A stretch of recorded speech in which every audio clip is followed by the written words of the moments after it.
প্রিয় কারারক্ষী ও মহিলা কারারক্ষী ভাই ও বোনেরা, আপনাদের জন্য আবার একটি মডেল টেস্ট নিয়ে হাজির হয়েছি। আজকে কথা বলবো মডেল টেস্ট নিয়ে। এই মডেল টেস্ট থেকে অনেকগুলো প্রশ্ন কমন থাকবে ইনশাল্লাহ, অনেক গুরুত্বপূর্ণ মডেল টেস্ট। তার আগে বলে রাখি, আপনি যদি কারারক্ষী বাহিনী পরীক্ষার্থী হয়ে থাকেন, আপনাদের জন্য স্পেশাল অনেক যাচাই বাছাই করে একটি চূড়ান্ত সাজেশন তৈরি করা হয়েছে। এই সাজেশনে থাকবে বিগত সালের প্রশ্ন এবং বিভিন্ন পরীক্ষার গুরুত্বপূর্ণ প্রশ্ন যাচাই বাছাই করে এই সাজেশনটি তৈরি করা হয়েছে। আপনারা অনেকের কাছ থেকে 200 পেজ 300 পেজ সাজেশন নিচ্ছেন। এত বড় সাজেশন দেখে আপনাদের মাথা গুলিয়ে যাচ্ছে, পড়তে মন চাচ্ছে না। তার জন্যে, শুধু তাদের জন্যে শর্ট করে সর্বশেষ মুহূর্তে একটি শর্ট সাজেশন তৈরি করেছি।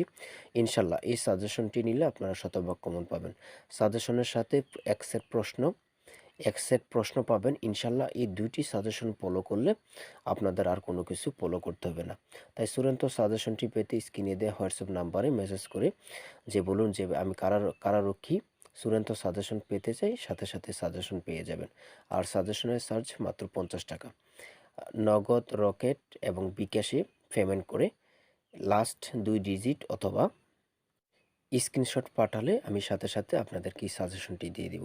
দেখেন, মূল কথায় চলে আসলাম। এখানে যে প্রশ্নগুলো নিয়েছি মডেল টেস্ট আকারে, অনেক গুরুত্বপূর্ণ প্রশ্ন ইনশাল্লাহ, অনেক গুরুত্বপূর্ণ প্রশ্ন। আমি আরও অনেক মডেল টেস্ট দিয়েছি, যারা বাকিগুলো দেখেনি আমার চ্যানেলে আপলোড দেওয়া আছে, ওইগুলো যে দেখে আসতে পারেন। আমি দেখেন এখানে দেখে দিয়েছি বাংলাদেশের সাথে কয়টি জেলা সীমান্ত রয়েছে। বাংলাদেশের সাথে কয়টি জেলা সীমান্ত রয়েছে আমি শুধু প্রশ্নগুলো বলে যাব, আপনারা দেখে নেবেন। এখান থেকে অনেকগুলো প্রশ্ন কমন পাবেন ইনশাল্লাহ, বলে দিলাম। তারপরে রয়েছে গারো পাহাড় কোন জেলায় অবস্থিত। তারপরে রয়েছে বাংলাদেশের নদী গবেষণা ইনস্টিটিউট কোথায় অবস্থিত। 4 নম্বরে রয়েছে বাংলাদেশের রুটির জুড়ি বলা হয় কোন জেলাকে। বাংলাদেশের কমনওয়েলথ এর কততম সদস্য রাষ্ট্র।